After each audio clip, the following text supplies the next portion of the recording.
तो जैसे मैंने कहा कि मैं यूपीएससी निकलवा कर रहूंगा, तो अब ये गर्म पानी के साथ नोट्स लेने, अब जो मैं नोट्स मैं बना के देने जा रहा हूं रिवर्स इंजीनियरिंग के नोट्स।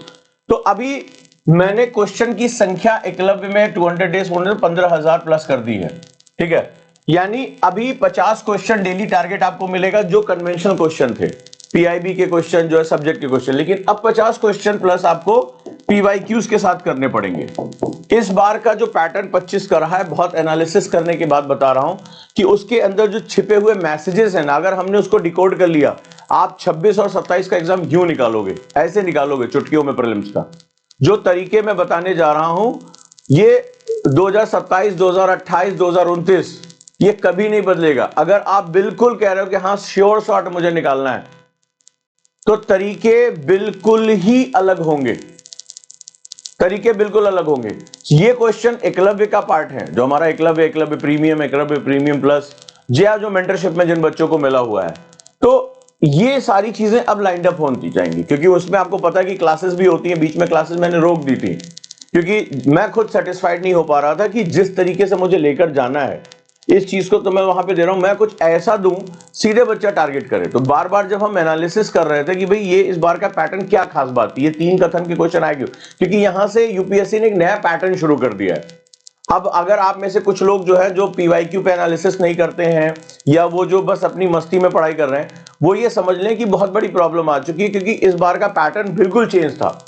ये हमारे लिए भी बहुत चैलेंज था कि कहां से इतना डाटा एसिमुलेट किया जाए, कैसे कॉम्बिनेशन सेट किया जाए। तो यहां पर जो हम बात करेंगे वो बहुत ही महत्वपूर्ण तरीके से चलेगा, और जिनको 2027 भी देना है सॉरी, उनके लिए भी अभी से तैयारी शुरू हो गई है। ये मत समझे कि बहुत कोई हल्की चीज है। प्रीलिम्स के लिए एक अलग टाइम टेबल उनका रहेगा, वो टाइम टेबल बना के दूंगा। इसीलिए मैंने जो है कल से शुरू किया था 12 घंटे का चैलेंज। तो जो 8 घंटे, 10 घंटे, 12 घंटे, उसका कारण तुम्हें समझ में आ रहा होगा कि मैं पीछे से चीजों को यहां पर बढ़ाता जा रहा हूं। तो अगर मैंने अपना टाइम नहीं बढ़ाया पढ़ाई का, तो अब मेरे लिए वहां पर उसको अपने आप को जो है एक्वायर करना बड़ा मुश्किल काम हो जाएगा, बहुत ही समस्या हो जाएगी। इसीलिए जो भी चीजें आपको मैसेज जा रहे हैं कि पीवाईक्यू की बुक्स ले लीजिए, नहीं है तो कोई बात नहीं, मुझे बस इतना बताइए। आपका प्रोडक्टिविटी टाइम टेबल बनाया जा रहा है, काउंसलिंग की जा रही, 12 घंटे का चैलेंज। अब आपको पिक्चर धीरे धीरे समझ में आ रही होगी कि पीछे से हो क्या रहा है, राइट। बिल्कुल मैं आपको तैयार कर देना चाहता हूं यूपीएससी के लिए, और उसी तरीके से अब चलेगा। तो अभी तक जो आपने किया, सर दर्द, बदन दर्द, सब कुछ आपने बताया, सब कुछ ठीक किया, आपका रूटीन ठीक किया, सारी चीजों को लेकर आ रहे हैं। तो अब जो हमें काम करना है, अब बिल्कुल 200 दिन पूरे फोकस के साथ, उसमें भी पहले 60 दिन, 60 डेज। तो पहले 60 दिन हम इस बार यहां से हम शुरू कर रहे हैं, और पहले 60 दिन हम जितना अपनी बॉडी और माइंड को स्ट्रेस दे सकते हैं, अब क्योंकि आप छुट्टियों से आ चुके हैं, रिलैक्स हो चुके हैं, ठीक है, जो भी आपको ब्रेक मिलना था आपको ब्रेक मिल गया। जो अगले 60 दिन हमारे हो रहे हैं, ठीक है, 60 डेज, वो हमारे बहुत स्ट्रेस डेज होने चाहिए। मतलब ये हाईएस्ट स्ट्रेस आपको अपनी बॉडी को देना है, 12 घंटे का, 11 घंटे का, 10 घंटे का, मतलब बॉडी को बहुत स्ट्रेस देना है, ब्रेन को बहुत स्ट्रेस देना है। फिर उसके बाद हम ब्रेक लेंगे, स्पाइक के रूप में चलेंगे हम लोग, राइट। लेकिन ये जो 60 दिन होंगे ये ट्रांसफॉर्मेशन डेज के रूप में जाने जाएंगे। तो यहां पर आज से आप अपना चैलेंज शुरू करें, this is my transformation day, ये मेरे ट्रांसफॉर्मेशन डेज हैं। तो यहां से अगले 60 दिन का, 60 डेज का चैलेंज हम शुरू कर रहे हैं यहां पे, और ये हमारे ट्रांसफॉर्मेशन डेज होंगे। जैसा कि कल मैंने बताया था, कोई नॉवेल, कोई बुक, कॉमिक्स खरीद लीजिए, ट्रांसफॉर्मेशन डेज होंगे हमारे ये 60 दिन। काउंट करना शुरू कर देंगे आज से हम लोग, राइट। आज से हमारा काउंटिंग शुरू हो जाएगी। 60 दिन तक हमें बिल्कुल इसी वे में चलना है, जैसा जैसा बताते जा रहा हूं। 60 दिन के अंदर ही तुम खुद कहना शुरू कर दोगे हमारा एग्जाम निकल रहा है। लेकिन इस समय आपको जो भी काम वाम निपटाने थे आपने निपटा लिए, आपको बॉडी को जो आराम देना था दे दिया, जो आपके पेन थे मेंटरशिप के एक एक स्टूडेंट को ठीक किया वहां पे। Now 60 days, no if no but, कुछ नहीं, सिर्फ एक ही चीज पे focus, the one thing, the one thing. Life का यही मंत्र रहेगा हमारा भी और आपका भी, the one thing, that is maximum time duration हमें अचीव करना है, मैक्सिमम। और वो भी बोल दिया कि 12 घंटे का हमारा नहीं हो रहा, लेकिन टारगेट यही रहेगा, 12 घंटे बैठना है तो बैठना है। खुद को कुर्सी से बांध लो, कोई बात नहीं। मैंने कहा ना, मैंने आपको बताया था, जब आप बैठोगे, जब आपकी बॉडी पहले 15 मिनट तक दिमाग डोलेगा 15 से 20 मिनट तक, बिल्कुल बस ये मन करेगा कि सब कुछ छोड़ छाड़ के भाग जाए।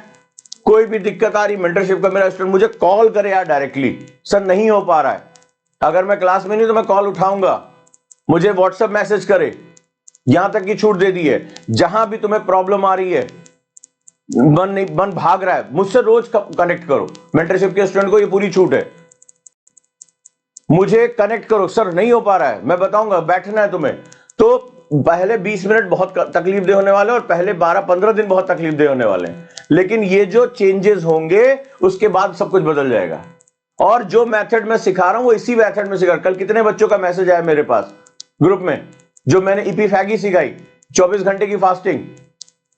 प्रीति कलाल का मैसेज आया कि सर सब कुछ ऐसा लगा कि सब कुछ शांत हो गया है। ज्योति का मैसेज आया कि सर बहुत अच्छा लग रहा है कि हाँ चीजें हो। तो वो ये सब चीजें टेस्टेड है, ये आंखें ऐसे नहीं सूज जाती हैं, उन सब चीजों के पीछे रिसर्च होता है। मेरी मेंटरशिप अलग है, यहां सिर्फ ये नहीं कि ये इतने पढ़ने पढ़ लो इतना कर लो। तो वो जो चीजें मैं बता रहा हूं तुम्हें, इसके लिए मुझे जो तैयार करना वो मैं करा रहा हूं। आलोचना तो आप किसी की भी कर सकते हो, कोई भी आज की डेट में मुंह उठा के किसी के बारे में कुछ भी बोल सकता है, लेकिन जो ट्रूली मुझे जानता है मेरे साथ है कि हाँ हर चीज का सॉल्यूशन मैं लाकर दे रहा हूं, और आप ही लोग कर रहे हैं। लेकिन गुरु शिष्य परंपरा में ये होता है कि गुरु अगर मार्ग दिखाए तो स्टूडेंट का कर्तव्य है कि उस मार्ग पे चले, उस पर डाउट ना करे। कुछ लोगों की आदत होती है वो चलना नहीं चाहते, बस वो केवल उंगली उठाते हैं। तो ये पूरे विश्वास का सेगमेंट है। प्रीति लिख रही है कि सर अमेजिंग एक्सपीरियंस है। तो अगर आप जीवन में, आपको क्या सिखा रहा हूं, मेरी मेंटरशिप ये नहीं कि सिर्फ साल भर में आप क्या सीखने जा रहे हो। यहां मेंटरशिप का कोर कॉन्सेप्ट है कि आप जीवन बदल दो। कल को कोई आप धीरे धीरे यही इपीफैगी जब हम 48 घंटे तक लेकर जाएंगे, प्रीति आप इस कभी देखना, धीरे धीरे न्यूट्रिशन पहले हम फिर से ठीक करेंगे, तत्काल नहीं करना, 1-1.5 हफ्ते बाद फिर करेंगे। जिस दिन आप 48 घंटे टच करिएगा, आप देखिएगा आपकी आंखों से आंसू ना निकल आए तब कहिएगा। आप इतना मतलब मन इतना अंदर से शांत हो जाएगा ना कि आपकी आंखों से आंसू गिरने शुरू हो जाएंगे। आपको लगेगा कि बस यही परम शांति है। आपको इतना हल्का महसूस होगा, ऐसा लगेगा अंदर के सारे विद्रोह, अंदर के सारी बवाल खत्म हो रहा है। तो यही होता है काम, कि आपको सही रास्ता दिखाया जाए। क्लियर है? चलिए, बहुत जल्दी जल्दी रिपीट नहीं करना है, आराम से। फिर न्यूट्रिशन, फिर से खुद को एपीफैगी में आप। और मैं जब किसी चीज का साइंस ना बता पाऊं तो आप उसको एक्सेप्ट मत करो। कौन होगा जो ये कहेगा मुझे एक्सेप्ट ही मत करो अगर मैं उसका लॉजिक नहीं तुम्हें दे पा रहा हूं। और एपीफैगी के बारे में पढ़िए, खुद के आप खुद को रिजनरेट कर पाएंगे। हम 12-12 घंटे का स्लॉट बढ़ाएंगे, अभी 24 घंटे, 24 से 36 घंटे, 36 से 48, 48 से धीरे धीरे हम आगे जाएंगे। राइट, चलिए। तो हमें आज से ये 60 डेज का ट्रांसफॉर्मेशन डेज, मैं 11 बजे की क्लास में भी इस पे और डिटेल में डिस्कशन करूंगा, यहां पर हमारा साथ चलेगा। और इसी रूप में हमें धीरे धीरे आगे जाना है। मेंटरशिप के स्टूडेंट को ये मिल चुका होगा, सभी के पास ये आ चुका है, जहां पर ये हमारा चार्ट है जो सबके लिए है बहुत महत्वपूर्ण, ध्यान से इसको समझिएगा। हमें इसको, जैसे अभी हमने प्रोडक्टिविटी पे भी देना शुरू किया, हमें इसको और ऊपर की तरफ लेकर जाना है, क्योंकि अब हमें 80% के बार को टच करना है। नहीं आओ तो मैंने आपको प्रोडक्टिविटी चार्ट दे दिया है। आज से आपकी मेंटर असिस्टेंट आपको कॉल करके आपकी एक शीट बनाएंगी, जिसमें आपका डेली परसेंटेज, और बहुत ईमानदारी से भरना, एक भी परसेंट उसमें बेईमानी मत करना। और कोशिश करो कि अगर 60% अचीव किया तो उसको 58% बताओ, कम करके बताओ, ताकि हम और पुश कर सके उसको। तो आज से थोड़ा सा सख्ती बहुत ज्यादा बढ़ने वाली है, लेकिन यह शक्ति अगले 60 दिनों के लिए ट्रांसफॉर्मेशन डेज के रूप में जानी जाएगी, और इसी रूप में हमें अपनी पढ़ाई करनी है। आगे चलते हैं हम लोग और यहां से और अगली चीज को समझते हैं। तो यहां पर इस बार एक नई चीज है, जो इस बार अभी एनालिसिस 2-3 दिन तक कर रहे हैं। जो बच्चे हमारे इसमें मेंटरशिप में टॉपर, उनको मैं लबासना कैप भेज रहा हूं। मैं साल भर से किसी को देना चाहता था, मेरे पास लबासना की कैप है, जैसे ये लबासना की टी शर्ट है, उसी तरह से एक लबासना कैप है। तो लबासना कैप मेरे पास रखी कि मैं बेस्ट स्टूडेंट को देना चाहता हूं। तो देखता हूं इस बार मेरी मेंटरशिप में जिसने भी टॉप किया है, दैट इज नंबर 1 पे चल रहा है, जिसका पूरे एनालिसिस सारे फैक्टर बहुत अच्छे चल रहे हैं, उसके घर पे मैं कुरियर करने जा रहा हूं लबासना कैप। देखते हैं वो कैप किसके पास है। तो वो कैप मिलना अपने आप में, जब आप लबासना जाते हो तो वो कैप आप पहनते हैं, जब आप पीटी ग्राउंड में जाते हैं, स्पोर्ट्स में जाते हैं, तो वो सबसे पहले देखते हैं कि वो टॉपर कौन है जिसको ये मिलने जा रहा है हमारी मेंटरशिप में, और इस तरह से उसको चेंज आएगा। अब चलिए हम आते हैं अपने ज्योग्राफी ट्रेनिंग पे। तो हम यहां पर बात कर रहे थे भारत किस तरीके से कई फैक्टर्स में जुड़ा हुआ है। अब इस दौरान मैंने बहुत सी चीजों को देखा है कि आप लोग पॉइंट्स को याद नहीं रख पा रहे हैं, तो हमने सीआरए मेथड डेवलप किया, क्लास, रिवीजन और आंसर राइटिंग। इस चीज को पकड़ के बैठ जाओ, जो ऑब्जेक्टिव क्वेश्चन हम दे रहे हैं या जितने भी क्वेश्चन हम जो है लगाने के लिए बोल रहे हैं, फियरलेस होकर अटेम्प्ट करो। तुम्हारे हाथ में सिर्फ अटेम्प्ट करना है, just do it do it do it again and again. अब आ जाते हैं, तो हमने देखा कि भारत किस प्रकार, ये LWMI नोट्स हैं, नोट्स बनाने का जो तरीका है LWMI है। तो यहां पर जो है हमने देखा कि किस तरीके से भारत अपने अलग अलग सेगमेंट के साथ जुड़ा हुआ है। इसी तरह से होता है भारत का एक नेचुरल जो है एनवायरमेंट, ये हमने कर लिया, तो फ्लोरा फौना और इसके बारे में हमने यहां पे बात कर ली। लेकिन भूगोल हमें कई नई चीजों के बारे में बताता है। जैसे जैसे हमने देखा कि भूगोल हमें बताता है कि किस तरीके से हमारे पास क्या क्या तंत्र मौजूद हैं, क्या रिसोर्सेज हैं, क्या इकोनॉमी है, क्या ट्रेंड एनालिसिस है, ये सब कुछ हमें भूगोल हमें इसकी जानकारी देता है। अब हम आ जाते हैं, भूगोल हमें प्रॉब्लम्स के बारे में भी बताता है। भूगोल हमें पर्यावरण के बारे में बताता है, नेचुरल एनवायरनमेंट के बारे में बताता है, मैन एनवायरनमेंट रिलेशनशिप के बारे में बताता है। भूगोल हमें कुछ बहुत बड़ी समस्याओं से भी रूबरू कराता है। जैसे for example problem of terrorism, अगर आप देखोगे तो भारत के उन क्षेत्रों में, अगर भारत पाकिस्तान की सीमाओं की बात करें तो जम्मू कश्मीर से सीमा लगती है, पंजाब से, राजस्थान से, गुजरात से, इन सब सीमा लगती है। लेकिन आप देखोगे कि सबसे ज्यादा प्रभावित कौन सा है, जल्दी से बताओ। इन सभी में भारत का कौन सा क्षेत्र जो पाकिस्तान के साथ अपनी बाउंड्री शेयर करता है सबसे ज्यादा? गुजरात, राजस्थान, पंजाब और कश्मीर। सबसे ज्यादा अगर आप देखोगे तो ये अलगाववाद हमें कहां दिखाई पड़ता है, हमें कहां पर जो है इस तरह की प्रॉब्लम दिखाई पड़ती है? जल्दी से बताइए कौन से क्षेत्र में? तो आप जवाब देंगे, किसी को इसमें सोचना नहीं है, कश्मीर। तो आखिर क्यों हम 4 जगहों से अपनी बाउंड्री शेयर कर रहे हैं, और ऐसा क्यों कश्मीर के साथ ही क्यों? द रीजन इज उसका जोग्राफिकल टेरेन, इसको बोलते हैं जो है वो भौगोलिक उच्चावच, जो वहां की दुर्गम पहाड़ियां हैं, जो वहां पर सर्विलांस बहुत मुश्किल है, जो वहां पर जो है जिस तरीके से वो कश्मीर एज अ वैली जो नैपे है और वो ट्रांस हिमालयन के साथ लगता हुआ बहुत ही ऊंचाइयों पर वहां पर जो बर्फ से ढकी हुई जो क्षेत्र है वहां पे जो उसको मॉनिटर करना बहुत मुश्किल है, जबकि प्लेन एरिया पे मॉनिटर करना, फेंसिंग करना, दीवार बनाना बहुत आसान है, राइट? तो अब अगर हम इसकी बात करें तो इसका मतलब है भारत के किन क्षेत्रों में कहां पर क्या समस्या। अगर आप जो है वो भारत में रेड कॉरिडोर की बात करोगे, नक्सलाइट्स की बात करोगे, अभी आपने देखा अमित शाह जो गृह मंत्री, उनका बहुत बड़ा स्टेटमेंट आया है इसको लेके, तो वो भी एक खास बेल्ट में पाया जाएगा। और उस बेल्ट में सबसे खास बात है कि वो जंगल का बेल्ट है, वो माइनिंग का बेल्ट है, वो ऐसी जगहों का बेल्ट है जहां पर जो है वो लोगों को इस काम के लिए लगाया जा सकता है। तो वो भी एक खास कॉरिडोर में ही आपको तुम्हें दिखाई पड़ेगा। छत्तीसगढ़ हो गया, झारखंड हो गया, बिहार का एक जो गया के ऊपर का क्षेत्र हो गया, उड़ीसा का एक पार्ट हो गया, दांतेवाड़ा, तो ये जो बक्सर, ये सब जो क्षेत्र है वो एक खास भौगोलिक क्षेत्र के अंतर्गत है। दुर्गम पहाड़ियां, झाड़ियां, ठीक है, ये सब चीजें यहां पर पाई जाती हैं। इसका मतलब है कि इन चीजों के पीछे, चाहे वो क्राइम हो, चाहे वो टेररिज्म हो, चाहे वो एक्सट्रीमिज्म हो, इन सब के पीछे भी ज्योग्राफी एक बहुत बड़ा फैक्टर होता है। फॉर एग्जांपल क्राइम में मैंने एग्जांपल दिया था कि मान लीजिए एक समय था जहां पर भिंड, मुरैना, चंबल, ये डाकुओं, दस्युओं के रूप में जाना जाता था, यहाँ डाकू बहुत जाने जाते थे। तो इसी रीजन में क्यों? तो जब आप कभी यहाँ पे जाओगे तो यहाँ बैडलैंड पाई जाती है, बैडलैंड टोपोग्राफी यानी उत्खात भूमियां पाई जाती हैं, मिट्टी कट जाती है, खेती हो नहीं सकती है, तो फिर आजीविका के लिए मैं क्या करूंगा? तो यहाँ के लोग क्राइम में चले गए, ठीक है। तो यहां पर हम क्या देखते हैं, वहां पर जो है आर्थिक स्थितियां अच्छी नहीं। आज भी बुंदेलखंड का जो क्षेत्र है, बघेलखंड का जो क्षेत्र है, वो आज भी बहुत पिछड़ा हुआ है, आज भी बहुत पिछड़ा हुआ है। तो अगर आप ध्यान से देखेंगे तो क्राइम के पीछे भी अगर आपको दिखाई पड़ेगा तो उसमें ज्योग्राफी एक बहुत बड़ा फैक्टर होता है। जब आप आईपीएस बन के जाओगे, जब आप पुलिस सेवा में जाओगे, तो आपको ये सब चीजें बहुत ध्यान से पढ़ाई जाएंगी। क्या रीजन है कि मणिपुर या अगर हम अदर क्षेत्र में नॉर्थ ईस्ट में जाते हैं तो वहां अलगाववादी ग्रुप यानी सेपरेटिस्ट जो है वहां पे बहुत ज्यादा पाए जाते हैं? ऐसा क्यों होता है?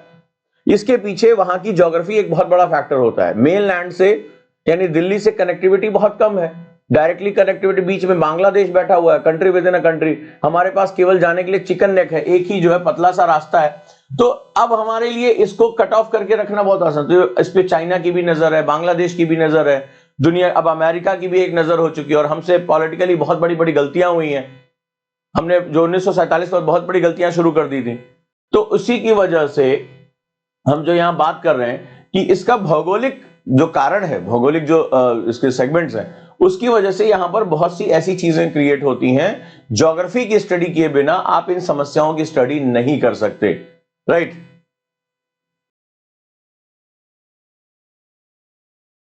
नेक्स्ट वन, अगर किसी क्षेत्र में कम विकास हुआ है तो यहां भी ज्योग्राफी बहुत बड़ा रीजन है। फॉर एग्जांपल अभी आपने देखा कि नॉर्थ ईस्ट का एक स्टेट है मिजोरम, उसको पहली रेलवे लाइन मिली। कश्मीर में अब जाकर रेलवे लाइनें, चाहे वो बनिहाल हो गया, चाहे दर्रे तक पहुंचाने का जो है सेगमेंट हो गया, वो अब जाकर पहुंची है। तो ऐसा नहीं कि वहां डेवलपमेंट करना नहीं चाहते, कुछ सरकारों का भी था कि भाई पहले 370 था तो वहां पे वहां की जो सरकार चाहेगी वही होगा, लेकिन नॉर्थ ईस्ट तो हमारे हाथ में डायरेक्टली था। लेकिन रीजन क्या है? Difficult terrain. जब तक आप टेक्नोलॉजी को बहुत ज्यादा हाई नहीं करोगे, जब तक आप बहुत सी चीजों को हाई नहीं करोगे, तो ये बहुत दुर्गम इलाका है, और इन दुर्गम इलाकों में विकास कर पाना बहुत मुश्किल हो जाता है। और जब विकास किसी क्षेत्र में नहीं होता तो फिर वहां के लोग अपने आप को अलग थलग महसूस करते हैं, और फिर वो क्या होता है, वो जो एक्सट्रीमिस्ट ग्रुप है, जो अतिवादी ग्रुप है, उनका शिकार बन जाते हैं। वो फिर वो भारत सरकार के ही खिलाफ हो जाते हैं। तो ऐसे क्षेत्रों में विकास करना बहुत मुश्किल काम है। जैसे फॉर एग्जाम्पल हम रेड कॉरिडोर की बात करें, नक्सल एरिया की बात करें, तो वहां पर अलग उनकी गवर्नमेंट चला करती थी, वहां पे डीएमएसपी भी अंदर प्रवेश नहीं करते थे। सड़कें बनाई और फिर क्या होता था, वो डायनामाइट लगा के उड़ा दिया। अभी वहां पर धीरे धीरे बहुत ज्यादा दबाव बना, सिक्योरिटी फोर्सेस का बहुत ज्यादा इन्वॉल्वमेंट हुआ, सरकार ने विल पावर दिखाई कि भाई नहीं, हमें अपने क्षेत्र में अगर हम ये डेवलपमेंट नहीं कर पाएंगे, लोग क्या होगा, पिछड़े रह जाएंगे। तो यहां पर उन्होंने क्या किया, काम करना शुरू किया। तो पहले सिक्योरिटी को एस्टैब्लिश किया, फिर डेवलपमेंट को एस्टैब्लिश किया, प्रोजेक्ट रोशनी चलाई, या तमाम इस तरह के प्रोजेक्ट चलाए, मेन स्ट्रीम में लाने की कोशिश की। क्योंकि देश के अंदर अगर शांति होगी तो फिर आप कभी भी यहां पर जो है आगे नहीं बढ़ पाओगे। चलिए आगे देखते हैं हम लोग। इनइक्वालिटी, असमानता। असमानता के पीछे भी भूगोल एक बहुत बड़ा कारण बनता है। जैसे भारत की बात करें तो जहां पर आप देखोगे, जहां पर इंफ्रास्ट्रक्चर नहीं डेवलप हो पाया, रेलवे नहीं है, सड़क नहीं है, बिजली नहीं है, हॉस्पिटल नहीं है, तुम देखोगे वहां पर गरीबी बहुत ज्यादा क्या होती है, विकराल रूप हो जाती है। इसीलिए मैं अक्सर कहता हूं कि geography is the father of economy, यानी अर्थव्यवस्था को समझना है तो ज्योग्राफी को समझ लो, क्योंकि ये चीज वही ड्राइव करता है। आज भी भारत के जिन क्षेत्रों में, आप खुद भी ये अनुभव के आधार पर कह सकते हैं, अगर आप दूर दराज के गांव में जाएं जो सड़क से कनेक्टेड नहीं है, जहां बिजली उजली जल्दी नहीं आती है, आप देखोगे वहां पे असमानता का स्तर बहुत ज्यादा। वहां हॉस्पिटल नहीं है, डॉक्टर नहीं जाएंगे, बैंकिंग फैसिलिटी नहीं होगी, साहूकारों से कर्ज लेना होगा। तो ये सारी चीजें जो है वो वहां पर आपको आसानी से देखने को मिलेगी। तो अगर यहां ध्यान से देखें, कई बार ये जो ऊपर के दोनों पॉइंट है ये एक सीक्वेंस में है, एलडब्ल्यूएमआई नोट्स है। जो लोग पहली बार एलडब्ल्यूएमआई नोट समझ रहे हैं वो समझ लें कि एक सीक्वेंस में, एक फ्लो में चलता है। तो अगर ये दोनों होंगे तो क्या करेंगे, सुरक्षा यानी सिक्योरिटी के ऊपर क्वेश्चन मार्क लगा देंगे। तो जब यहां पर सिक्योरिटी के ऊपर आप जाना चाहेंगे, यहां पर अगर यहां पर ये और ये है दोनों, यानी पहला और दूसरा जो सेगमेंट, आप जाना चाहेंगे ऐसे क्षेत्र में? कभी नहीं जाना चाहेंगे। तो वहां पर डेवलपमेंट क्या होगा, वहां इंडस्ट्रीज नहीं आएंगी, वहां पर डेवलपमेंट के लिए लोग नहीं। मान लीजिए आपसे कहा जाए कि भाई आप जाइए सड़क बनाइए, लेकिन आपको पता है कि अभी वहां पे किसी माइंस के ऊपर अभी रख दिया पैर, खत्म हो जाएगा लैंड माइन के ऊपर, तो आप वहां नहीं जाना चाहेंगे। लेस डेवलपमेंट होगा, लेस डेवलपमेंट होगा तो वहां पर क्या आ जाएगी, इनइक्वालिटी यानी असमानता आ जाएगी। असमानता अगर होगी तो क्या होगा, असमानता आपको गरीबी में ढकेलती है, तो आपको वहां गरीबी दिखाई पड़ेगी। और इन सबके पीछे क्या है, लैक ऑफ इंफ्रास्ट्रक्चर। तो लैक ऑफ इंफ्रास्ट्रक्चर जो होता है ये सबसे बड़ा कारण बन जाता है। तो ये सारी चीजें आपस में कनेक्टेड, और इनके पीछे ज्योग्राफी एक बहुत बड़ा हिस्सा बन जाता है। यानी जब आपको विकास करना होगा तो आपको ज्योग्राफी एज अ चैलेंज के रूप में आपके सामने आएगी कई क्षेत्रों में, और आपको उन सवालों के जवाब देने होंगे। और कई बार ऐसा भी होता है, सपोज दैट आप विकास करना चाहते हैं, डेवलपमेंट करना चाहते हैं, तो जैसे अभी मैं न्यूज में पढ़ रहा था कि ये जिम कॉर्बेट नेशनल पार्क से सड़क निकाल दी गई है। अब ये डेवलपमेंट है कि भाई सड़क निकल गई लोग के आने जाने के लिए। अब वहां तेज रफ्तार गाड़ी ने हाथी के बच्चे को टक्कर मार दी, डेथ हो गई उसकी। तो आपने एक वन्य जीव का नुकसान कर दिया। इसी तरह से कई सांप और बहुत दुर्लभ किस्म के जो मेढक, ये सब तो गाड़ियों के नीचे कुचले रहते हैं। मैन एनिमल कॉन्फ्लिक्ट में आजकल एनिमल्स को नुकसान ज्यादा हो रहा है, क्योंकि मैन जो है गुड वेपन्स के साथ है। तो हम ये देख रहे हैं कि हमारा इंफ्रास्ट्रक्चर भी अगर सस्टेनेबल नहीं है, धारणीय नहीं है, सबका ध्यान रखते हुए, तो हम अपने इंफ्रास्ट्रक्चर की वजह से किसी और को बहुत ज्यादा नुकसान पहुंचा रहे हैं।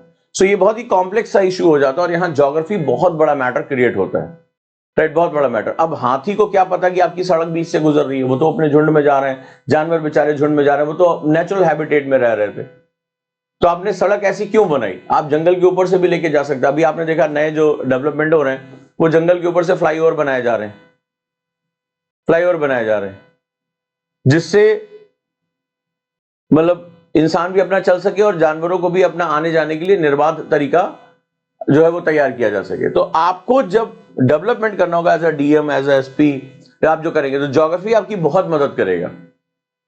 ज्योग्राफी आपकी बहुत हेल्प करेगा कि यहां पर क्राइम क्यों है, यहां पर इनइक्वालिटी क्यों है, यहां विकास क्यों नहीं हो पा रहा है। हर बात के लिए आप सरकार को दोषी नहीं दे पाओगे। फॉर एग्जाम्पल जैसे मैं बात करूं नॉर्थ ईस्ट में, अगर मैं इंटरनेट की कनेक्टिविटी की बात करूं, आप यहां से आते हो, आपको पढ़ाई करनी है, आपको ऑनलाइन स्टडीज करनी है, अब यहाँ पर इतनी दुर्गम पहाड़ियां हैं कि इंटरनेट के वायर आप बिछाओगे कैसे, बहुत मुश्किल काम है। आप कभी पहाड़ पे जाके देखो, ये मैदानों पे थोड़े ना, जैसे आपने देखा सड़क किनारे एक पतली सी नाली खोद देते हैं, वहां पर पाइप डाल दिया, आपका इंटरनेट कनेक्शन हो गया, आपने अभी फोन किया, शाम तक आपको कनेक्ट करके चला गया। यहाँ पे तो पता चला एक पहाड़ी से दूसरी पहाड़ी जाना बहुत मुश्किल है, बीच में जो है कल कल बहती हुई नदियां हैं, कैसे हम जो तार कैसे बिछाएंगे। तो एक बहुत बड़ा जो है वो यहाँ पे क्या है, एक प्रॉब्लम है। अगर मैं तुमसे कहूँ कि जो घुप डेजर्ट्स में आपको जाना है, जैसलमेर के आगे निकलना है, अब इंटरनेट बिछाओ, अब कौन जाकर वहां पर जो है इंक्रोचिंग हीट्स में 50 डिग्री पे जो है बैठ के गर्मियों में काम कर पाएगा, वायर्स नहीं काम करेंगी वहां पे। तो बहुत जगहों पर आपने देखा होगा कि ज्योग्राफिकल कंस्ट्रेंट्स बहुत ज्यादा होते हैं, और इन ज्योग्राफिकल कंस्ट्रेंट्स को पार पाने के लिए आपको टेक्नोलॉजी और बहुत ज्यादा प्लानिंग की आवश्यकता होती है, और ज्योग्राफी यहीं पर मदद करता है। तो ये तो रही भारत की बात। अब ये भारत जो हमारा है, ठीक है, आफ्टर ग्लोबलाइजेशन हम जो है पूरी दुनिया का एक पार्ट है। तो भूगोल का एक बहुत बड़ा चेहरा है, जो समष्टि फेस है उसका, यानी समष्टि का जो उसका चेहरा है, उसको हम देखते हैं कि वैश्वीकरण। वैश्वीकरण का मतलब होता है कि पूरा विश्व एक गांव के रूप में, दैट इज ग्लोबलाइजेशन, राइट।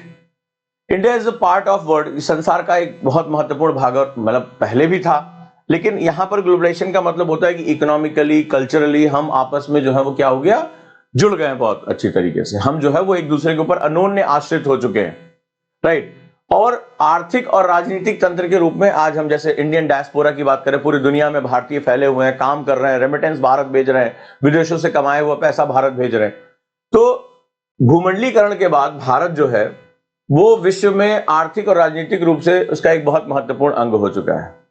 तो चलिए अब हम समझते हैं एज एन ऑफिसर आप आईएएस बनते हैं, तो ज्योग्राफी को हम कैसे अवेयर करें। तो यहां पर यूपीएससी का पर्पस क्या, आप समझो क्वेश्चन क्यों पूछा जाता है। आपने सिलेबस देखा होता है, लिखा होता है वर्ल्ड एंड इंडियन ज्योग्राफी, यानी कि विश्व और भारत का भूगोल। देखो उसको, जो ये वर्ड लिखा हुआ ना, मैं उस सिलेबस को इस तरह से समझाने की कोशिश कर रहा हूं। आखिर क्यों, तो आप अंदर हैं तो आपको क्या हुआ, आपने देखा कि भाई मुझे मेरे देश की ये समस्या है कि यहाँ पर क्राइम है, यहाँ पर विकास नहीं हो पा रहा है, गरीबी है, मुझे सबको जो है मुख्य धारा में लेकर आना है। आप अगर डीएम है वहां पे, या आप मुख्य सचिव है, तो आपकी जिम्मेदारी है कि भाई वहां पे सभी को शिक्षा मिले, सभी को स्वास्थ्य मिले, क्योंकि हम तो संविधान के अंदर काम करेंगे ना।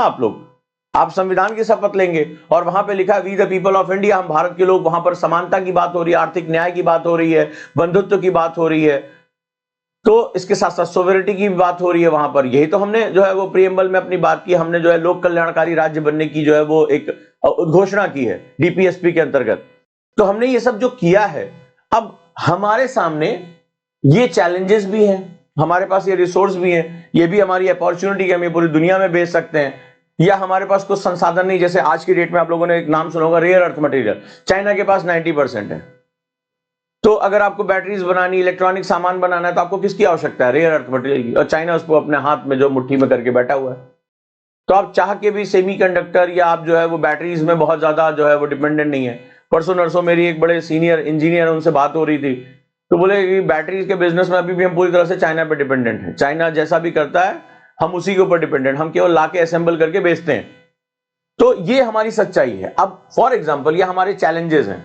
अब फॉर एग्जाम्पल अगर मैं बात करूं कि इंटरनेट की प्रॉब्लम आ रही है, इंटरनेट आज भारत में ई एजुकेशन, हमें किसान चैनल देना है, हमें किसानों को भी सशक्त करना है, हमें हॉस्पिटल्स को भी टेलीमेडिसिन से जोड़ना है, नए किस्म के सॉल्यूशंस हैं। हमें डाकघरों को बैंकिंग सुविधा देनी कि भाई तुम लोग बैंकिंग करो। डाकघर गांव गांव में है, अंग्रेजों के जमाने से ही है। तो कितना अच्छा होगा कि अगर हम साहूकार के पास ना जाकर जो है गांव के जो गरीब लोग हैं, जो गांव के रहने वाले हैं, किसान हैं, उनको डाकघरों से सुविधा मिल जाए, वो अपना पैसा वहां जमा कर सके। लेकिन इसके लिए डाकघरों को इंटरनेट से जोड़ना पड़ेगा, उनको इलेक्ट्रिसिटी देनी पड़ेगी। अब ये सारी चीजें तो कैसे होंगी। बैंकिंग का मतलब क्या, बैंकिंग का मतलब हो गया कि ऑनलाइन सिस्टम से जोड़ना पड़ेगा।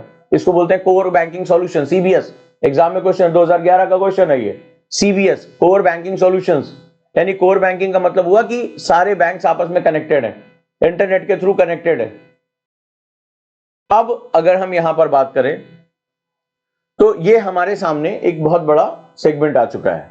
अब मुझे क्या इसका, मुझे आपको ये एज अ डीएम आपको समझ में आया कि यार इंटरनेट बिछाना पड़ेगा। अगर हमें ई एजुकेशन देना है, किसानों को जागृत करना है, हमें टेले मेडिसिन देना, यानी कि दिल्ली के एम्स के गांव को अगर हम जोड़ दें, वहां एम्स से गांव को जोड़ दें, वहां के जिला अस्पताल को जोड़ दें, बच्चों को जो है ऑनलाइन एजुकेशन मिल जाए। तो तो आपको इन सब चीजों के लोगों को जागरूकता मिल जाए, सोशल मीडिया से वो लोग जुड़ जाए, अवेयर हो, खुद को सेल्फ लर्निंग में डाल सके। सरकार कोई एंटरप्रेन्योर प्रोग्राम बना रही है, स्किल जो है ऑनलाइन दे दे। तो इसके लिए तुम्हें क्या चाहिए? इंटरनेट चाहिए। अब क्या चाहिए? इंटरनेट चाहिए। बिछाओ जरा इंटरनेट। ये रहा राजस्थान का बॉर्डर, ये रहा नॉर्थ ईस्ट, बहुत से दुर्गम क्षेत्र हैं, घने जंगल, हिमाचल चले जाओ, उत्तराखंड चले जाओ, जबरदस्त पहाड़ियां। बिछाओ इंटरनेट, बताओ। आप समझो कि ज्योग्राफी हम पढ़ते क्यों हैं, ज्योग्राफी आपको कितना बड़ा इंसाइट दे सकता है। इंटरनेट बिछाना है तुम्हें, बिछाओ।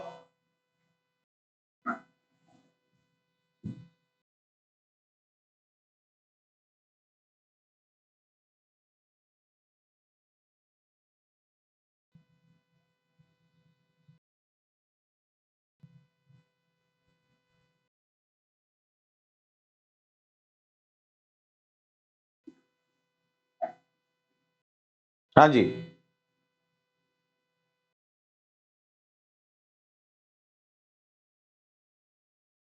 क्या करोगे? सॉल्यूशन बताओ। एक अच्छी क्लास वही मानी जाती है जहां पर आपको रियल प्रॉब्लम, आपको स्कूल की तो ज्योग्राफी पढ़ने नहीं आया, किसी लोग है कोई मेंटली जो इतना अभी छोटे बच्चों जैसा रह गया। मैंने बताया ना कि इंसान और चिंपैंजी के दिमाग में सिर्फ 2% का अंतर होता है, कुछ लोग बीच में ही रुके हुए हैं। तो आपको पता है कि एक ऑफिसर की तरह पढ़ाई करने के लिए आपको अलग जो है वो टेम्परामेंट क्रिएट करना होगा।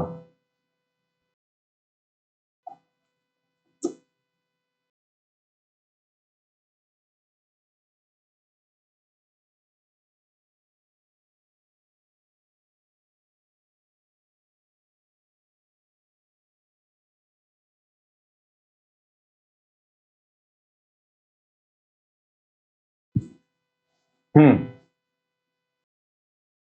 जवाब दो सब लोग। बिल्कुल चुप हो गए, यस सर, नो सर, जी सर। ये क्या, मैंने इसे तुमसे थोड़े ना पूछा है। यस सर, नो सर, जी सर क्या होता है? जैसे सोचने की बारी आती, घुटने में तुम लोग के दर्द क्यों होने लगता है इतना?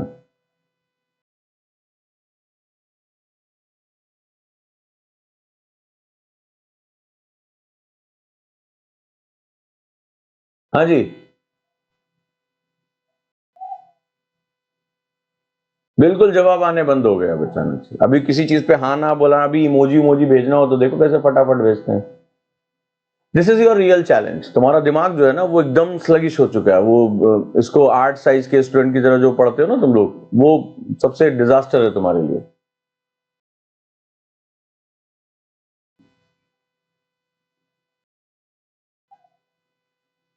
तो ऐसे दुर्गम इलाकों में फिजिकल इंटरनेट बिछाना बहुत है। जैसे बहुत अच्छा गौरव ने जवाब दिया, स्टारलिंक, भारत ने भी उसके साथ जो है प्रोजेक्ट भी किया है, बुलाया भी है।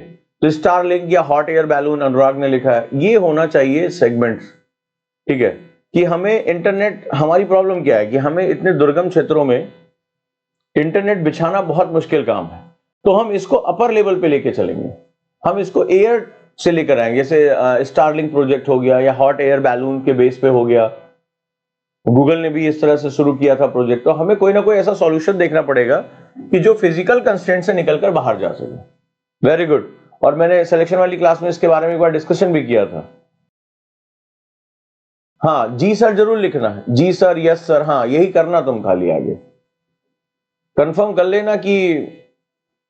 और कई लोगों ने देखो अचानक से एकदम ट्विस्ट ही कर दिया। अब अचानक से किसी का मैसेज, ना प्रीति कलाल का मैसेज आ रहा है, ना ज्योति का मैसेज आ रहा है, और न अब रामदेव पूछ रहे क्वेश्चन क्या है, अलग ही लेवल चल रहा है यहाँ पे।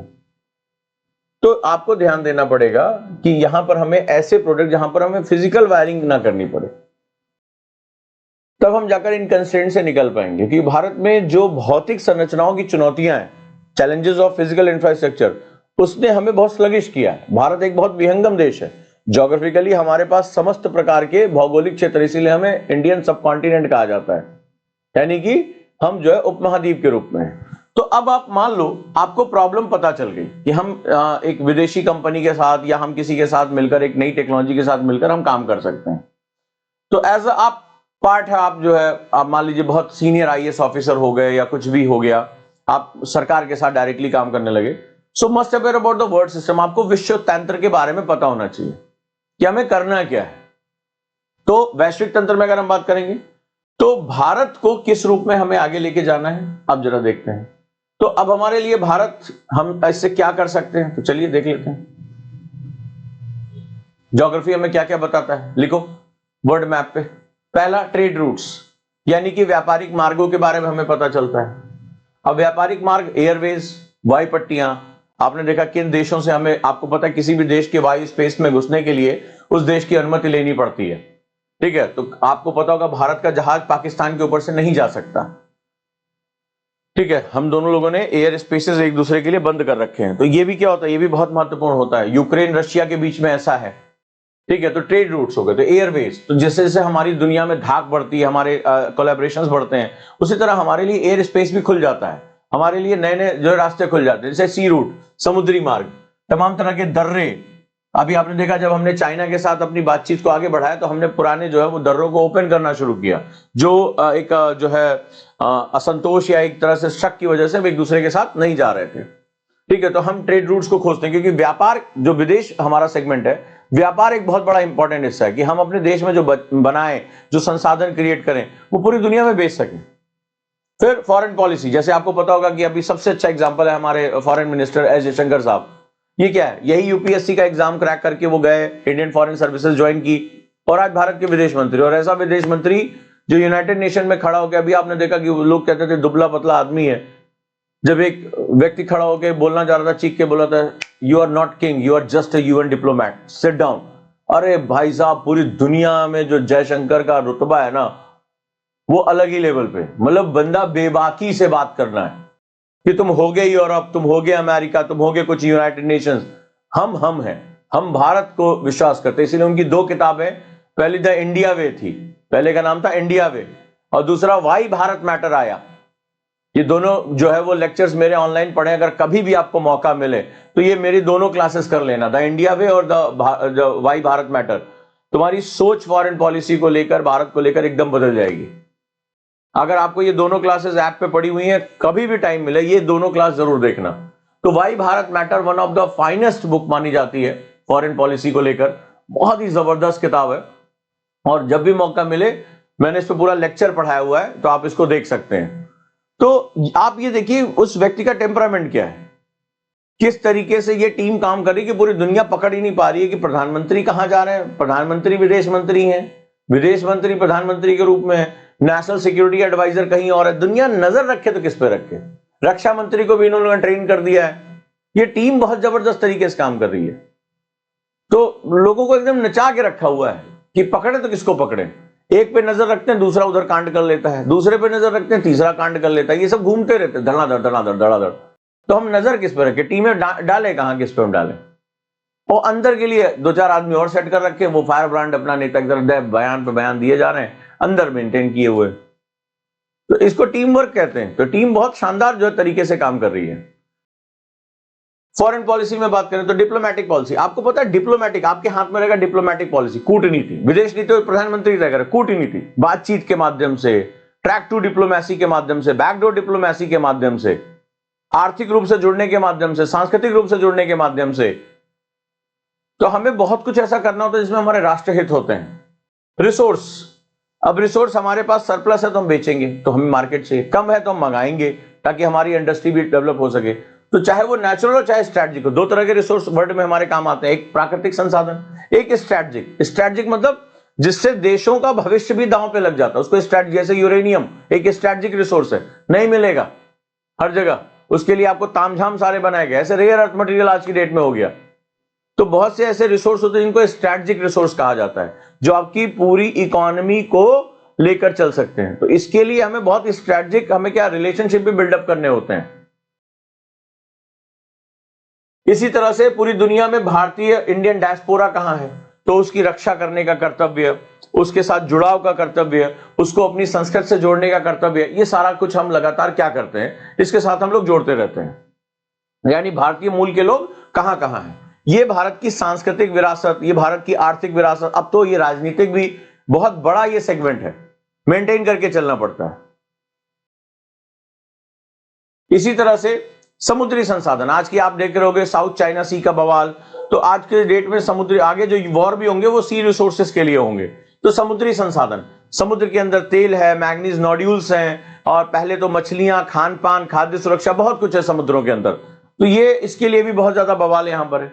इसके बाद अगर ग्लोबल टेररिज्म की बात करें, अभी जैसे आपने देखा कि अभी दिवाली के दिन हमारे प्रधानमंत्री जाते हैं और आईएनएस विक्रांत का उस पर जो है खड़े होकर पूरी जो है नौसेना की वर्दी में और वहां डाइन करते हैं, वहां पर जो है जाते हैं, मिलते हैं। एक मैसेज था। क्यों आखिर आईएनएस विक्रांत क्यों? क्योंकि भारत की वायुसेना ने अपनी जो है सुपीरियरिटी दिखा दी ऑपरेशन सिंदूर में, 39 मिनट्स के अंदर सब कुछ निपटा दिया। अब अगला जो है, जैसे मैंने आपको बताया था कि भारत जो है क्राउन पोजीशन में माना जाता है। India comes under the crown, इसको हम लोग क्राउन पोजीशन बोलते हैं भारत को विश्व में। ये पूरा हिंद महासागर का क्षेत्र है और भारत जो है इसको दो पार्ट में डिवाइड करता है, ये बंगाल की खाड़ी और ये अरेबियन सी। तो भारत से ये जो सारे देश हैं, ये चूंकि ऐसी पोजीशन है कि जो सी के अंदर लैंड जो है वो बहुत गहरे में जाता है, तो अंतरराष्ट्रीय कानूनों के हिसाब से लैंड से 200 नॉटिकल माइल्स किसी भी देश का ईजेड यानी जो है एक्सक्लूसिव इकोनॉमिक जोन, अनन्य आर्थिक क्षेत्र होता है। अगर भारत मान लो बाउंड्री ऐसे होती, चपटी सी होती, तो भारत को केवल इतना हिस्सा मिलता 200 नॉटिकल माइल्स का। लेकिन भारत क्या है, अगर आप द्वीप समूहों तक देखोगे, भारत का जो अंडमान निकोबार तक का है 6 डिग्री 25 मिनट तक का, तो यहां से लेकर नॉटिकल माइल्स उसको बहुत बड़ा क्षेत्र मिल जाता है। अब यहां पर जो है ब्रिटिश आइलैंड है, यहां पर जो है वो अमेरिका ने अपने छोटे छोटे द्वीप पकड़ रखे हैं ताकि वो एशिया के ऊपर अपनी नजर बना के रखे। ये ब्रिटिश का है और ये यहां पर हम चागोस की बात करेंगे या और भी हम सेगमेंट्स की बात करेंगे, छोटे छोटे द्वीपों के साथ मिलकर ये लोग क्या काम कर रहे हैं, ये पूरे यहां पर इन्होंने नेवल बेस अपने बना रखे हैं, नौसेना के बेड़े बना रखे हैं ताकि पूरी इस पे नजर रखें। अब इस पूरे क्षेत्र में भारत सबसे ताकतवर है। इधर सोमालिया के पायरेट्स हैं, ये सोमालिया है, यहाँ पे पायरेट्स, ये लोग क्या होता है, हूती पायरेट्स यहाँ पे पाए जाते हैं, तो ये जो जहाजबाज जाते हैं उनको अगवा कर लेते हैं लोग, ठीक है। तो अब भारत से सारे देश उम्मीद कर रहे हैं कि बड़े भाई तुम विश्व शक्ति बनना चाहते हो तो इस पूरे क्षेत्र की रक्षा तुम करो। इस पूरे क्षेत्र की रक्षा करने का दायित्व तो तुम्हारा है कि यहां से मालवाहक जहाज आ सके, जा सके, और इसके बदले में आपको कुछ चार्जेस भी दे देंगे, कोई दिक्कत नहीं। और सबसे बड़ी बात, आपका दबदबा बना रहेगा। भाई देखो, जो ताकतवर होता है लोग उसी से दोस्ती करना चाहते हैं, वर्ल्ड डिप्लोमेसी का एक सबसे इंपॉर्टेंट पार्ट है। अब मान लीजिए हमारे ऊपर मुंबई अटैक होता है, हम अपने पोर्ट सुरक्षित नहीं रख पाते हैं, तो भारत वहां से अपने आप को बदलता है 2008 के बाद कि हमारे यहाँ कुछ लोग घुस आए और इतने लोगों को मार दिया और हम कुछ नहीं कर पाए, तो भारत ने अपने आप को बदलाव किया कि अब हमें अपनी वाटर बाउंड्रीज को बिल्कुल सही सुरक्षित रखना है। पहले तो हमने कुछ समय तक कार्य किया अपने आप को सुरक्षित रखने का कि हमारी वाटर बाउंड्रीज, हमारी जो जल सीमा है वो सुरक्षित रहे। लेकिन अब भारत कह रहा है कि सिर्फ अपनी सुरक्षा पे बात नहीं करना है, हमें आगे बढ़कर बताना है कि we are the boss, we have crown position, हम हिंद महासागर के बॉस हैं। हिंद महासागर का नाम हमारे देश पे पड़ा, तो हम इसको जो है क्या करना चाहते हैं, हम इसको जस्टिफाई करना चाहते हैं। तो जो अन्य देश है जो व्यापार के लिए इस पूरे मार्ग पर डिपेंडेंट है, वो भारत की तरफ आएंगे। इवन तो अगर हमें चाइना को भी काउंटर करना है, यहां से ये मलक्का से होकर गुजरेगा, तो मलक्का डायलेमा को अगर हमें चाइना के अगर गर्दन दबानी है तो हमें ये क्षेत्र मजबूत रखना पड़ेगा, ये क्षेत्र हमें मजबूत रखना पड़ेगा। तो भारत ने कहा हम मजबूत करने के लिए तैयार है। मैसेज दिया उसने कि भाई साहब हमारे पास अब हर तरह की चीज है, ये हमारा क्षेत्र है और भारत की नौसेना, भारत के तटरक्षक इतने मजबूत है कि कहीं भी घुस के वो चीजों को सुरक्षित रख सकते हैं और जहां पे भी उनको काउंटर करना होगा वो हम कर लेंगे। और इनको भी मैसेज दे दिया, ये जो है द्वीप लेके बैठे हुए हैं, कि भाई साहब भारत यहां पे रेडी है, भारत यहां पर रेडी है। क्योंकि चाइना ने अपनी सबमरीन्स यहां पर आसपास छोटे छोटे द्वीपों पे लगा रखी है, श्रीलंका पे तक पहुंचा दी है कि भारत के ऊपर निगरानी। उसके बाद सर्विलांस सिस्टम बहुत अच्छा है, वो रडार से हर चीज कैच करता है, सिग्नल को पकड़ने की कोशिश करता है। भारत ने कहा रुको हम बताते हैं तुम्हें। तो ये हमारी सबसे बड़ी पावर बनने जा रहा है। तो जब पावर होगी तो ये सारे देश क्या होंगे, किसके पास आएंगे, भारत के पास आएंगे। क्योंकि ये भारत का क्षेत्र है, भारत का ईजेड है, अनंत आर्थिक क्षेत्र है, यहां पर भारत ही सबसे ज्यादा अपनी शक्ति को इस्तेमाल कर सकता है। तो सबको पता है कि भाई इस क्षेत्र से व्यापार अगर होना है, समुद्र से ही व्यापार होता है, तो हमें भारत के पास जाना ही पड़ेगा। इसी तरह एनवायरमेंटल प्रोटेक्शन के लिए भाई हमें वैश्विक कानून बनाने हैं, तमाम तरह की चीजें करनी है। स्ट्रैटेजिक पार्टनर्स, जैसे अब हम बात करें तो अमेरिका कहता है कि भारत और अमेरिका क्या है, इंडो पैसिफिक रीजन में, हिंद प्रशांत क्षेत्र में स्ट्रैटेजिक पार्टनर। स्ट्रैटेजिक मतलब दुख सुख के साथी। जैसे अभी हमने रशिया के साथ ऑयल की बात की, तो हम रशिया के साथ ऑयल कहां से खरीद रहे हैं, हम उस जहाज के थ्रू, जो है वो सी रूट के थ्रू खरीद रहे हैं। रशिया यूक्रेन वॉर मैंने SWC की क्लास में, सिलेक्शन वाली क्लास में सिखाया था कि बेसिकली कहानी क्या है। कहानी उस ब्लैक सी की है, उस काले सागर की है, जहां से रशिया को ये जो नाटो कंट्रीज हैं वो ब्लॉक करना चाहते हो। रशिया समुद्र तक अपना मार्ग खोलना चाहता है क्योंकि उसका ज्यादातर हिस्सा लैंडलॉक्ड है, तो उसकी भी अपनी लड़ाई है। क्लियर है? तो इस वजह से हम पूरे वर्ल्ड पॉलिटिक्स को पढ़ते हैं। हमें हमारे देश में जिन संसाधनों की कमी हो रही है, जो चीजें हमें चाहिए, हम पूरी दुनिया के साथ कनेक्ट होकर उसको लेते हैं। सो आप एज एन ऑफिसर एक ग्लोबल सिटीजन भी बनेंगे, आप लोगों से जुड़ेंगे। आपके यहाँ जो है बाहर से लोग आएंगे, जैसे मान लीजिए आप कहीं पर भी किसी स्टेट में सीनियर आईएएस ऑफिसर हैं, तो आप जो है वहां के डेलीगेट्स को बुलाएंगे, आइए हमारे यहाँ पे निवेश करिए। तो बोलेंगे आपके यहाँ निवेश क्यों करें? तो आप बताएंगे हमारे यहाँ संसाधन है, हमारे यहाँ सुरक्षा है, हमारे यहाँ जो है डेवलपमेंट, हम इंफ्रास्ट्रक्चर क्रिएट करके दे रहे हैं, अवसंरचना क्रिएट करके दे रहे हैं, हम अपने लोगों को स्किलिंग कर रहे हैं, हमारे यहाँ लोकतंत्र है, हमारे यहाँ जो है स्वतंत्र न्यायपालिका है, आप आइए निवेश करिए, निवेश करिए। तो जैसे फॉर एग्जांपल, और इस निवेश के कई तरीके हो सकते हैं, जैसे मैं आपको बताता हूं, समझिए, अब केस स्टडी आपको दे रहा हूं। कई लोगों को इसमें अगर आप न्यूट्रल होकर सुनेंगे तो बड़ा मजा आएगा। ऑन द फैक्ट, अभी आपने देखा कि अयोध्या में दीपोत्सव हुआ, कई लोग इससे इत्तेफाक नहीं रखेंगे। दीपोत्सव हुआ, उससे पहले काशी विश्वनाथ कॉरिडोर जो है उसका बड़ा उद्घाटन हुआ, सरकार ने बहुत पैसे खर्च किए, लोगों ने बहुत हाय तौबा मचाया, देखो मंदिरों पे सरकार पैसे खर्च कर रही है, ये रूढ़िवादी है, फलाना ढिकाना, सबने अपनी अपनी बात कही। ठीक है, इसी तरह अयोध्या राम मंदिर का निर्माण हुआ और वहां पे दीपोत्सव हुआ, दो वर्ल्ड रिकॉर्ड बने। कई लोगों ने, बहुत पॉलिटिकल पार्टीज ने आलोचना की, बहुत से लोगों ने आलोचना की। थोड़ा आलोचना से निकल के देखो, भारत एक ऐसी जो है वो पुरातन संस्कृति है, आपको पहले देश को समझना पड़ेगा, जहां पर टेंपल इकोनॉमी हमारा सबसे बड़ा पार्ट थी। हमारा टेंपल सिर्फ ये पूजा का स्थल नहीं रहा है, वो हमारी इकोनॉमी का पार्ट रहा है। अब मैं आपको रिपोर्ट के बारे में बात करता हूं, ध्यान से इसको पढ़िएगा, वेरीफाई कर लीजिएगा। एक जाने माने इकोनॉमिस्ट ने वाराणसी कॉरिडोर के बारे में, कि वाराणसी कॉरिडोर के बाद क्या हुआ, कि वहां बताया गया कि उत्तर प्रदेश को लगभग 18.6 करोड़ तीर्थयात्री मिले। और 18.6, मैंने कई बार क्लास में कहा था कि मैं काशी गया था कुछ दिन पहले, और वहां मुझे तमिलनाडु के लोग, साउथ के लोग सबसे ज्यादा मिले, और वो पूरी पद्धतियों के साथ वहां रहते हैं, पूरा डोमिनेंस मैंने देखा उनका, अगर आपको मेरी क्लास याद होगी तो। और अभी रिपोर्ट आई है, मैं आपको कुछ दिन पहले की बात है, इकोनॉमिस्ट की रिपोर्ट आई है जबरदस्त, उन्होंने लिखा है कि 70% दक्षिण भारतीय वहां आ रहे हैं। और उन्होंने कहा कि एक एवरेज आदमी, पूरा उन्होंने कैलकुलेशन करके दिया कि एक एवरेज आदमी अपने इस पूरे प्रवास के दौरान औसतन 4,000 से 5,000 रुपए खर्च करता है। मैं रेलवे टिकट की बात नहीं कर रहा हूं, बोले खान पान पे अगर वो 1 से 2 दिन का भी निवास करता है वहां पे, तो 4,000 से 5,000 रुपए वो खर्च करता है। उन्होंने कहा इस तरह से उत्तर प्रदेश की आज इकोनॉमी का जो सबसे बड़ा रीजन बनता चला जा रहा है, वो यहाँ की टेंपल इकोनॉमी बनती चली जा रही है। वो काशी विश्वनाथ कॉरिडोर बनता चला जा रहा है, राम मंदिर बनता चला जा रहा है, इसको धर्म से जोड़कर मत देखिए। और उन्होंने कहा कि इसका फायदा वहां के समस्त निवासियों को हो रहा है, और इकोनॉमी धर्म नहीं देखती है। जब आप जाते हैं तो ये नहीं पूछते कि किससे हम क्या कर रहे हैं, रिक्शे वाला कौन है। आज सड़कें अच्छी बननी शुरू हो गई, रिक्शे वाले देखिए धड़ाधड़ जा रहे हैं, या कौन चाय बेच रहा है, कौन क्या कर रहा है, आप नहीं पूछते हैं उससे, कौन खिलौने बेच रहा है, कौन जो है सब चीज, बस आप तो टूरिस्ट हैं, आप गए और आपने पैसा खर्च किया।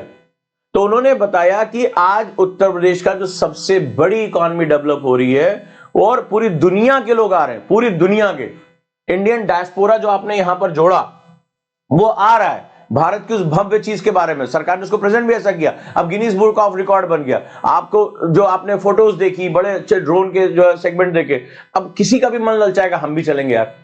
आपने उसको इवेंट में क्रिएट कर दिया। भाई एक बात बताओ, जब हमारे सिंगर्स के, जब दुनिया भर के पॉप स्टार्स के जब कंसर्ट होते हैं, तो लोग पागलों की तरह, भारत में 1-1 लाख रुपए के टिकट लोगों ने खरीदे। दिलजीत दोसांझ का जो यहां पर जो है वो जो टूर हुआ, इतने महंगे महंगे टिकट बिके। पूरी दुनिया में जो पॉप स्टार्स होते हैं वो उनके इतने महंगे टिकट होते हैं, वो भी तो इवेंट ही होता है। तो इस इवेंट को क्यों नहीं केवल पॉप स्टार, गाना गाना, नाच करना, केवल यही केवल जो है वो फेस्टिवल्स हो सकते हैं, क्यों हम अपने कल्चरल फेस्टिवल्स नहीं कर सकते? सोचने वाली बात है। तो हमने उसको इसी तरह से प्रेजेंट किया। नतीजा क्या हो रहा है, लगभग इतने ज्यादा टूरिस्ट भारत में आए, उत्तर प्रदेश में सबसे ज्यादा आए, और उन्होंने पूरा रूट बताया कि जो काशी आ रहा है वो अयोध्या भी जा रहा है, पूरे इस परिक्रमा को पूरा कर रहा है। और इस तरीके की अगर हम बात करें तो in that case Uttar Pradesh को अब एक सस्टेनेबल इकोनॉमी मिल गई है। सस्टेनेबल मतलब ये, आप इकोनॉमी में जब आप इंडस्ट्री में पैसा डालते हैं, प्रॉफिट होता है, तब आपको अर्निंग होती है, तब रोजगार पैदा होता है। और इस तरह का जो रोजगार है, वहां के सारे यूथ को भी रोजगार मिल रहा है। सबसे बड़ी बात, in situ type of employment, यानी कि वहीं पर बैठकर रोजगार उनको मिल रहा है। सबसे बेस्ट टाइप ऑफ एम्प्लॉयमेंट होता है ये सब कुछ वहां पर मिल रहा है। चाहे वो कुंभ मेला हो प्रयाग का, चाहे वाराणसी जो है वो काशी विश्वनाथ कॉरिडोर हो, चाहे अयोध्या मंदिर हो, इसने उत्तर प्रदेश की इकोनॉमी को $1 ट्रिलियन पहुंचने में बहुत मदद कर रही है, जबरदस्त। और जब लोग यहां आ रहे हैं, अपनी कल्चर के साथ जुड़ रहे हैं, तो वही निवेश भी कर रहे हैं। आज जिस अयोध्या को हम बचपन से देखते चले आए थे कि वहां पे धूल उड़ रही थी, आज वहां पर देश के बड़े बड़े बिजनेसमैन, अमिताभ बच्चन अपना बंगला खरीद रहे हैं, गाड़ियां वहां पे जा रहे हैं। वहां पे जब हमने रिजॉर्ट देखे तो आंखें फटी रह गई कि इसी सड़क से क्या होता है। वहां पर आज लखनऊ से कनेक्ट होकर ऐसी सुपर बसेस चल रही हैं जो सुपर लग्जरी के साथ है फॉरेन टूरिस्ट के लिए, और उसको बढ़ाते हुए पूरा उसके साथ बुद्ध कॉरिडोर को भी जोड़ा जा रहा है, यानी कि वहां पर हम जो है सभी धर्मों के समागम की तरफ हम आगे जा रहे हैं। सो ये एक सोचने वाली बात है। जब ये इकोनॉमी डेवलप हो रही है तो अयोध्या, जिसको फैजाबाद भी कहा जाए, तो वहां पे सभी लोगों को फायदा हो रहा है भाई। जमीनों के दाम बढ़ गए हैं, होटल्स वहां खुल गए हैं, बहुत ढेर सारा जो है टूरिज्म वहां आने लगा है, लोगों को रोजगार मिल रहा है। तो वहां पे आप किसी का धर्म पूछ के थोड़े रिक्शा चढ़ते हैं। ये बात ना पॉलिटिक्स को समझ में आ रही, ना देश का विरोध करने वालों को समझ में आ रही है। आप चले जाइए वहां पे, आप रिक्शे वाले भैया वहां मंदिर तक छोड़ देना, रिक्शे वाला भी जा रहा है वहां पे, आप उससे पूछते आपका नाम क्या है, तो अगर उसकी मान लो पहले वो दिन भर में अपने ग्राहक का इंतजार करते हुए बैठा रहता है, आज ई रिक्शा चला रहा है, एक साथ 5-5 लोगों को लेके जा रहा है, हर सवारी से 20-20 रुपए, जहां बाहर 10 रुपए वहां पे वो 20-20 रुपए ले रहे हैं, 40-40 रुपए ले रहे हैं, तो उनकी इनकम तो बढ़ रही है ना, उनके घर में पैसा आ रहा है। तो ये भारत की सांस्कृतिक एक उत्थान है, और आपने पूरी दुनिया में जाके उसकी ब्रांडिंग कर दी। नतीजा क्या हो रहा है, हमें इनपुट मिला। अब एक क्वेश्चन लिखो जल्दी से, how geography is helpful in planning regional and urban. लिखो, भूगोल किस प्रकार नियोजन में, शहरी और क्षेत्रीय नियोजन में सहायक है। जल्दी से क्वेश्चन लिखो, आज के डिस्कशन पे आपको क्वेश्चन बनाना है। How geography is helpful in planning regional and urban. भूगोल किस प्रकार क्षेत्रीय और शहरी नियोजन में लाभकारी है, सहायक है।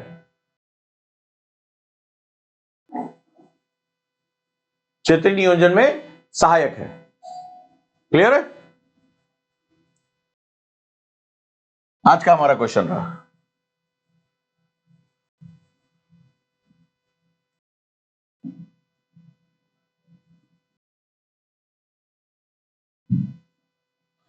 जुटे रहिए मेरे साथ और मेंटरशिप की राह पकड़िए।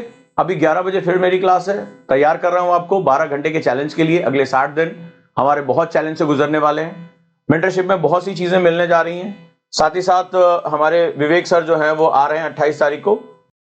सीसैट की क्लासेस शुरू हो जाएंगी। ध्यान से जिन लोगों ने नहीं किया वो ज्वाइन कर लें, जिनको था कि भाई होली दिवाली बीत जाए, तब होली नहीं दिवाली बीत जाए तभी बहुत है, छठ भी बीत जाए, तो 28 तारीख को ये आ रहे हैं, यहां से इनकी क्लासेस रिज्यूम हो जाएंगी। और 30 तारीख से मैं गुरुकुल की क्लासेस शुरू कर रहा हूं, तो मेरी ज्योग्राफी की क्लास, इकोनॉमी की क्लास और सिलेक्शन वाली क्लास वहां से कंटिन्यू रहेगी, और वहां से आप जुड़े रहिए। जीरो टू हीरो के साथ भी जुड़े रहिए, तैयारी करिए। और आज का जो जमाना है वो मेंटरशिप का जमाना है, और संपूर्ण तैयारी अगर करनी है, हाँ लग जाना कि भाई कुछ नहीं इधर ना उधर, सिर्फ सीधे हमारी है नजर लबासना पे, तो फिर गुरुकुलम स्वागत है आप सभी का। करना क्या होगा, जिसको भी इसके बारे में जानकारी लेनी है वहां पे इसको कॉल कर लेंगे, जगाइए इन लोगों को।